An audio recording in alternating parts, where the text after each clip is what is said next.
नवाज शरीफ से मिलना बहुत आसान था, कॉमेडियन का इंकशाफ।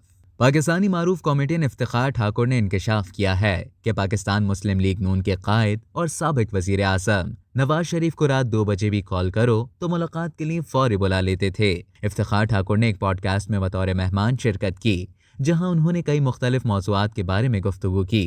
मेज़बान ने उनसे एक सवाल किया कि आपने मुख्तलिफ हुक्मरानों के दौर में काम किया, किसकी हुक्मरानी के दौर में उनसे बासानी मुलाकात हो जाती थी। इस सवाल का जवाब देते हुए इफ्तिखार ठाकुर ने इंकशाफ किया कि मियां नवाज शरीफ के दौर में उनसे बहुत आसानी से मुलाकात हो जाया करती थी। उन्हें कभी भी फोन करो तो आगे से पूछते थे कि कौन कौन है, उन्हें बताओ तो कहते थे कि फौरी आ जाओ। उन्होंने मजीद बताया कि अगर उन्हें रात के 2 बजे भी कॉल करके कहो कि 10 मिनट बात हो सकती है, तो उनका जवाब होता था कि 10 मिनट क्यों, आधा घंटा बात हो सकती है, फौरी तौर पर आ जाएं। एक और सवाल के जवाब में इफ्तिखार ठाकुर ने बताया कि हुक्मरानों से हमें कोई काम नहीं हुआ करता था, हम तो मियां साहब के साथ जुगते मारने के लिए चले जाया करते थे।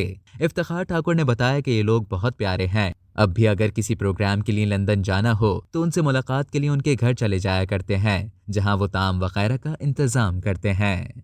अब तक के लिए इतना ही। मजीद खबरों और न्यूज़ अपडेट्स के लिए डेली जंग के यूट्यूब चैनल को सब्सक्राइब करें और फेसबुक के पेज को लाइक करना ना भूलें।